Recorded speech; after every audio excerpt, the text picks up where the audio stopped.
How fast are we going? Right now, 50. We're getting so close to that line. And then he ran at us with a gun. I can't do this. Not what we needed this morning. I'm Pauline and this is Kieran, and together in our van Indy, we've started the adventure of our lives. We've set out to summit the highest mountain in every country of mainland Africa that has one over 2,500 metres. This is a total of 19 mountains, an overall elevation gain of 45 kilometres, which equates to climbing Everest 6 times from Kathmandu. We'll be travelling through 30 countries, starting in Morocco, all the way around the continent, back up to Egypt. This is our Trans-Africa project. Welcome to Mauritania. We've made it to the desert. So this is country number 2 out of 30 travelling in Africa. We were in Morocco for a month and a half. Yesterday we crossed into Mauritania. So we're heading to Algeria next to continue our project 2500 with Mount Tahat. If you are going to cross through the land border crossing at the south, you have to have a guide for the entirety of your trip. We're meeting the guides on the 21st of April. We've got some sort of itinerary. Algeria is a huge country in Africa and we only get 15 days to go and explore. It's getting really dark out here, so we'll see you in the morning for another 370 kilometres of piste. See you tomorrow. Time for some sand fun. We've just arrived at the start of the track, which literally is just purely soft sand. So let's see how we go. The sand is burning, but I didn't want to put shoes on because we're in the desert and I want to connect with the desert. We've just finished, let's go! Woohoo! Camel! Do you need a ride, sir? I'm going into the desert.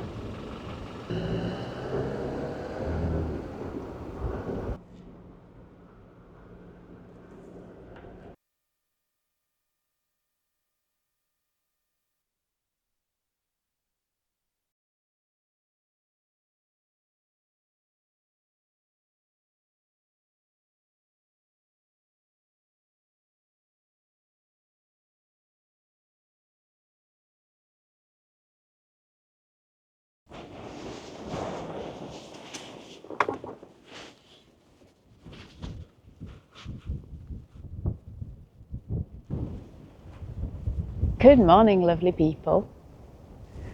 Oh, what a night. Being out in the desert, I thought we were going to have a really quiet one, especially because the wind died down last night.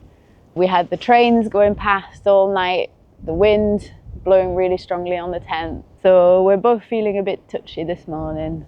We had an opportunity to film the iron ore train at sunrise, but too windy, we couldn't fly the drone, which is really upsetting. So we might see it again today because we've got 380 kilometers to drive alongside the train tracks, so fingers crossed we can see it.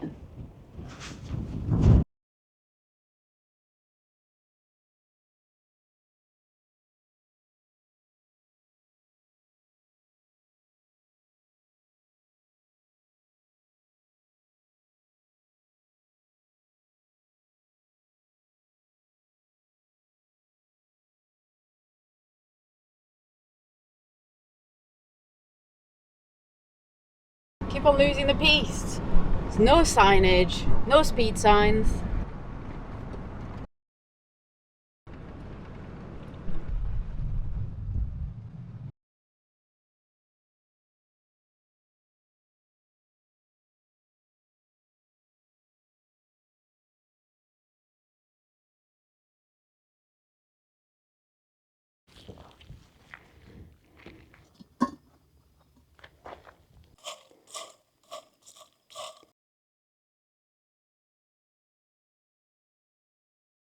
Morning, lovely people.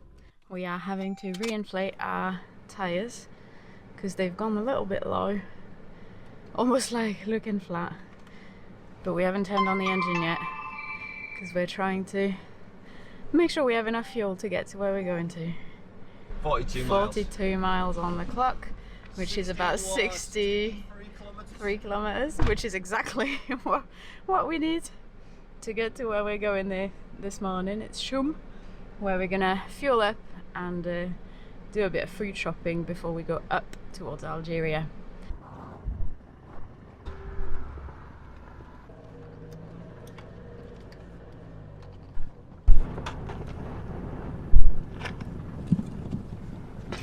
I don't think we're making it there on this tank. Somebody decided to go into the dunes instead of just, you know, taking the straightest way. Yep, that's our mud flap gone. Ripped off. Not what we needed this morning. So we just spent 45 minutes needlessly digging ourselves out of sand. Every time we set ourselves up, we're managing to move only half the track mat, because the track mats would spin and flick forwards and we'd stay stuck.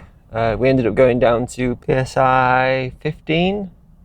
That's where we're currently at right now. Got a train track in front of us with super low pressure tyres.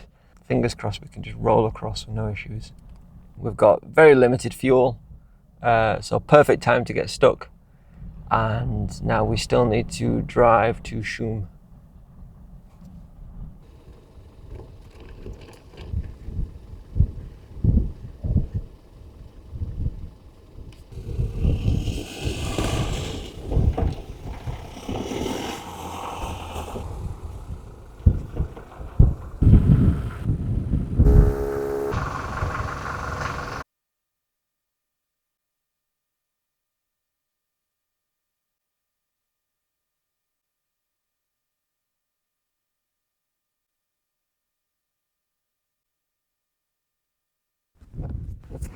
What a day.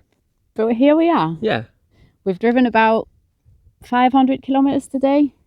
We've got another 800 before Algeria, I reckon, over the next 4 days. Well, 3 if we can, so we can have a days of rest. So we started this morning by the monoliths. I decided to take a shortcut and got us stuck. But we need to work on this because obviously it was quite an interesting turn of event and practice of different skills to get us free. But we didn't film any of it because in the moment it's so stressful that it's the last thing we think about is grabbing a camera and recording it, which is a shame. I think in my head it was also because we got stuck based on our mistake. It wasn't my mistake. It wasn't the track. It wasn't that it was difficult. It's just that we decided to go rogue and we got stuck. But to be fair, it was really, really windy as well. So the filming would have been fairly difficult. It's okay. Yeah, because it took 2 of us to get us out. One of us digging, the other one driving. So we made it all the way to Choum. Choum was an adventure. It was A proper adventure. We lost a squirty bottle and a surprise for whoever opens it, but the bag filled full of our toilet paper. Used toilet paper. The kids just really, really wanted to go away with something, and there was too many of them for us to be able to give something to each and every one of them. Yeah, it would have been bankrupt. Yeah, they went into our bin bag at the back and got their hands on whatever they could find. Anything, and then filled it full of sand, which is really strange. They wanted us to think that whatever they'd taken was still there by adding some weight. But they kept on flashing what they'd stolen from us. Anyway, I don't blame them. Choum is very remote. Yeah. There's not a lot going on there. No, just the iron ore train. Yeah. That's pretty much it. And then people finishing the iron ore train off-road piste. I had a bit of a dance with them. You had the boys helping you inflate the tyres. It was all very really fun. Cute. Yeah. It was really cute. It was all very and then fun. some guy came across with a handful of rocks and started chasing them away like they were pests or vermin. It was a really interesting turn of events. I've never seen a full-grown adult with a handful of rocks throwing them at children. We probably should have said something because we didn't really mind the kids being there. Yeah. Actually, later on when we went to fuel, there was another guy that also tried to get them away from us, but in a much nicer way. Yeah. They all got sweets. But it was an interesting experience. And then we set off and we carried on making our way up and we made our way all the way to Zouerat. We got stopped by 3 different checkpoints where we ended up running out of fish. Yeah. Their faces when they hear that we're going to Algeria. So there's only one border crossing between Morocco, Mauritania and Algeria that's open. Yeah. And you'd think, because there's only one, that there'd be lots of people going across it. But it seems not, because everyone is so surprised when they find out that's where we're going. Does that make you feel a bit anxious? It makes me feel anxious, adventurous, like we're either going to have a very good experience or a terrible one. I'm not sure which, but I am excited to find out. Good. So tomorrow morning we'll probably set off fairly early, do another 500 kilometers maybe, hopefully. And then we'll keep the rest for in the next few days. Yes. And there we are. So stay tuned.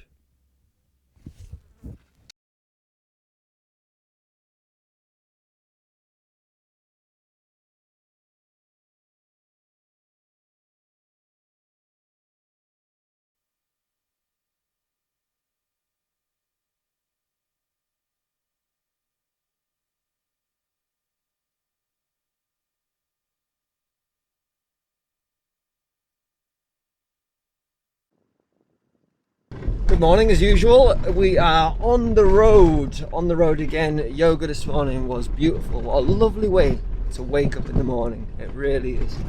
Feeling nice and supple and fresh, huh? Yeah. How are you feeling? Relaxed. Relaxed. Good.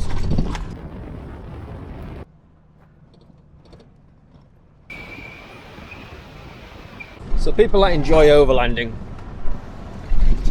I have to say, Mauritania needs to be on your bucket list. Mauritania, you have mountains, you have camels, you have deserts, you have soft sand, hard sand, rocks. There is such variety when it comes to places to go and things to see. I have been blown away by Mauritania so far, and we've covered a tiny section. There is so much to see, do, experience, and the people are lovely. They seem a bit standoffish when you first meet them, but after a few smiles and waves, they seem to come around a little bit, don't they? It is a little bit more expensive than Morocco. The food's noticeably more expensive, and the fuel's definitely more expensive too. It is true wilderness, to the point where I didn't feel like this when we were in Morocco, but a little bit nervous about the fact that it's just me and Po. What an amazing country. Definitely should be on your bucket list. So we're starting French lesson, and I feel terrible because over Christmas her mum even pulled me aside and said, you know what, I'll give you an hour lesson every day for the time that you're here. And I didn't take her up on any of these lessons. I feel terrible. So Pauline now is going to be my French instructor, since we're my French professor, because we're obviously spending a lot of time in cars. But I have to apologise now. Mon français est très mal. Mon français n'est pas Très bon. très bon. Faisons un grand tour d'Afrique. So I was just saying to Pauline just then that I think this is easily the most in the middle of nowhere I've ever felt in my life. Like, I don't want to jinx it, but it's that kind of feeling that we're like really on our own.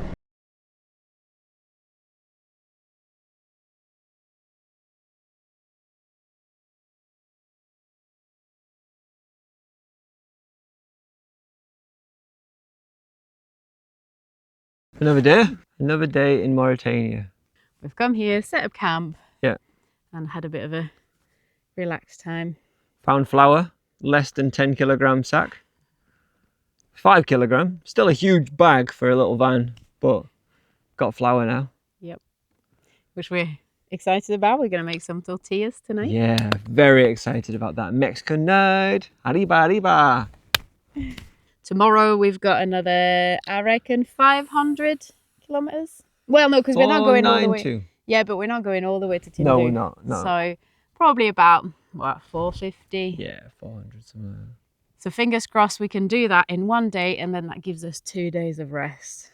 We spoke to a guy in Bir Green, and he's from Western Sahara, and he's enlightened us into the fact that at some point during this trek that we're on right now, we can't cross into Western Sahara like the road goes. We have to go around because there'll be drones. And if we do go round, then we have 2 river crossings to go. And we'll be fine. We've got a snorkel. As long as we do a few adjustments in the back to make sure our leisure batteries don't get wet, we'll be fine. And our diesel heater doesn't get ruined, and all the other things that are That's for less than a metre high. That's for tomorrow. That's a story for tomorrow. Yeah, so as long as it's not more than a metre deep, we should be fine. So let's go cook some Mexican and rest well before tomorrow. Yeah. Mexican! Whoop, whoop. See you tomorrow. Good morning, lovely people. Good morning. It's a bit bouncy this morning. Anyway, it was an early one for us. We did some footage for our Instagram. If you're not already following us on there, you can find it there. I would go and check it out because it was pretty epic, wasn't it? Yeah. Yeah, it was. What a beautiful morning. I know. I forgot to mention, we have popcorn for breakfast. Fire popped popcorn. I'm really excited about that. It's really tasty as well. Really, really tasty. It's almost slightly smoky, isn't it? It is definitely a bit smoky, but not in a bad way. I think I'm gonna tuck in because I'm hungry.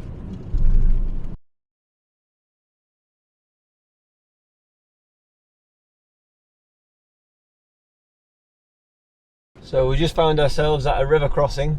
It was very dry, but very deep sand. And if we were earlier on in the trek, and that was close to a town or something like that, it wouldn't feel the same as it does now. Right now, it feels real. There's no tracks. All we can see ahead of us is a wall of trees. Suddenly, we're out of the van, trying to find our way the best we can.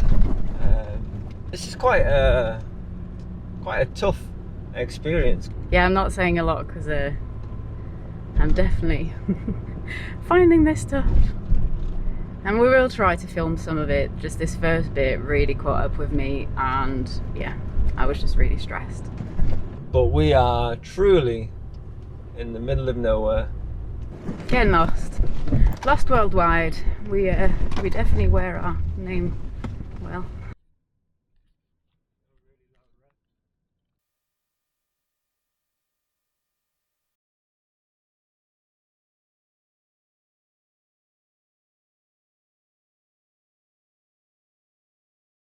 So this cloud that we're following, this is a lovely bloke that has decided to take us to the petrol station, because when we first arrived by the fort, we were going to go and ask the guard where the petrol station was, and then he ran at us with a gun.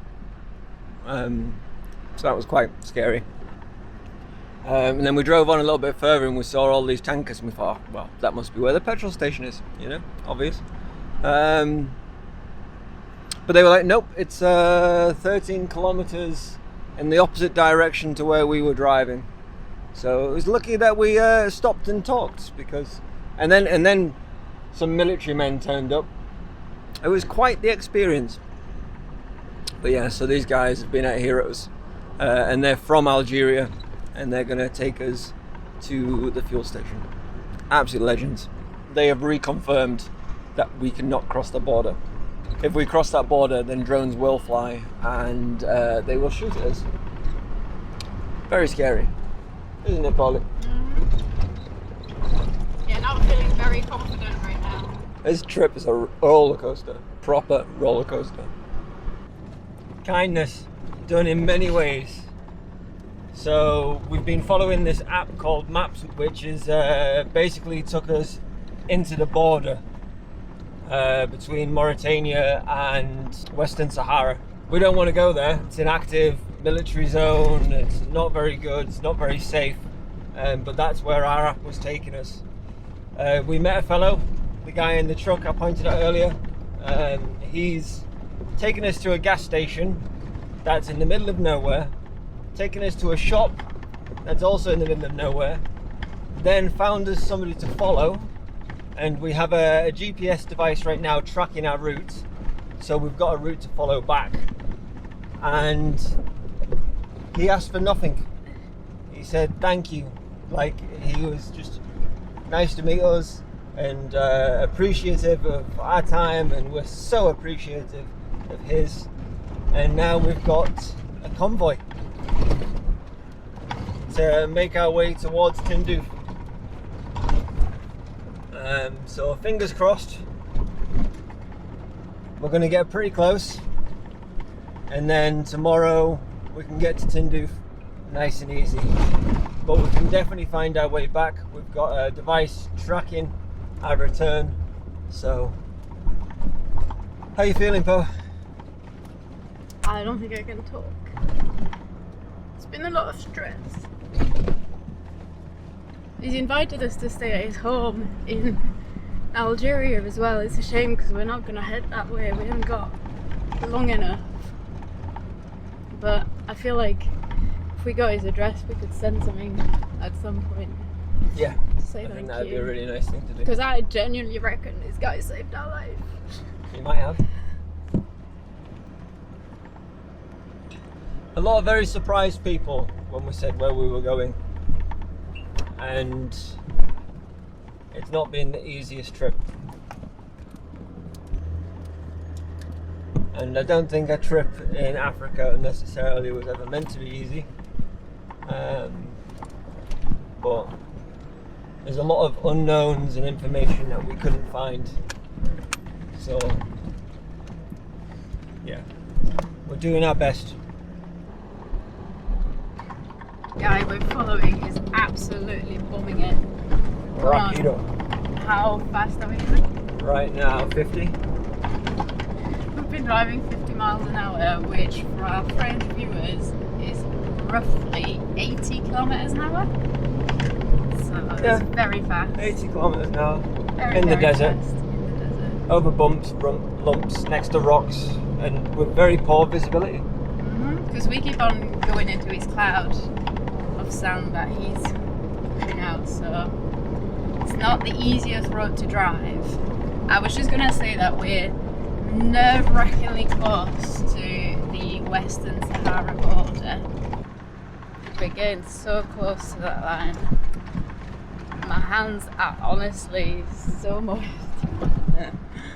Oh, so sweaty. We've made it to the Algerian border. And Crazy. I know I've started every little soundbite we've done in this video with "what a day." But honestly, today, what a day. Probably, honestly, hand to my heart, one of the hardest days of my life. The scariest, the most stressful, one that I thought I might not see through. No. And I don't want to turn around from many things in life. Like, there's not many things that make me like, I can't do this. Today, I asked Pauline, and she said that you never felt it, did you? No. To me, there was only one way out. We couldn't just turn around. There was one way, and it was forwards. I love that attitude. For me, I was thinking, do you know what? I'm not sure we can get there. Like, this is so hard that this is no longer a challenge. It's just not that much fun anymore. And it's really stressful. And then we met a lovely fellow that took us to a garage, fueled us up, filled us full of food, and then sent us on our way. With the most adorable of families. Honestly, I couldn't. Yeah. I don't even know how to put it into words. The people here, they're so different. They're so kind. They're so thoughtful. They're so everything a good human being could be is just distilled into the people of North Africa. Obviously, it's only North Africa we've seen so far. These people were from Western Sahara. Yep. They were travelling from Laayoune, which is sort of in the northern part of Western Sahara, Yeah. to Tindouf in Algeria. And the reason for that is very sad. Basically, their family is split up because of the conflict over Western Sahara between Morocco and I don't even know who anymore. I think it's still Mauritania, but I honestly don't know. But their family is split up. She told me that in the car there was a mum, her and her 2 daughters. Yeah. And one of the eldest daughter told me that her dad had died here when obviously potentially they were in Western Sahara, which is just so sad. So sad. And I think they've just come to bring stuff for the half of the family that lives here. Little things like they had charcoal in their car. So I don't know what a situation their family is in Algeria, but they came with supplies. Yeah. And honestly, like I say, they were the kindest people. They offered us food. They shared their internet with us, even though the guy had to like stand in the air, like stand on his van, like with the phone in the air, like to try and get signal. Yeah. It was just every single thing that we didn't ask for, they thought about. Yeah. And it really fills my heart. It's making me a bit emotional actually, because it's been a really long day. It's been a very hard day, hasn't it? It's been a very hard day. I don't think you'd find that everywhere. No. In the West. No. But it's everywhere here. Honestly, I don't think I've met one person that let us down. If anything, everybody goes out of their way to help you. And it's just beautiful. It is. And sometimes when people are going out of their way to help you because of the prejudices that you have from being in the Western world, you kind of mistrust them or think that they've got some ulterior motive. And the reality is, everyone we've met so far have really it's so nice. It's a breath of fresh air, honestly. Yeah. It really is. And the one man we've met from Algeria, he's saved our bacon so much today. He took us away from the border, showed us the road, introduced us to the family that we followed. And if Algeria, for the 2 weeks that we spend there, is anything like the people we've met today, we're going to have a wonderful time. An absolutely wonderful time. We're, I don't know, maybe 3 kilometers from the border, would you say? No, less than that. Less than that. Way less than that. Maybe a kilometre. So we're going to spend the night where we are. Yeah. We've got a few bits and bobs to tomorrow morning, but we still haven't managed to contact our guide to even know what's happening on Monday. Yeah. Tomorrow, early afternoon-ish, we're going to head across to the border, try and see if we can speak to the police and see if they will share their internet connection with us, because there is signal. There is absolutely plenty of signal here. Mauritanian SIM card is on roaming mode. So we'll see you next week. We'll see you when we're at the Algerian border. At the Algerian border, making our way through. So wrap for this week. And we'll see you next week. See you next week. Peace.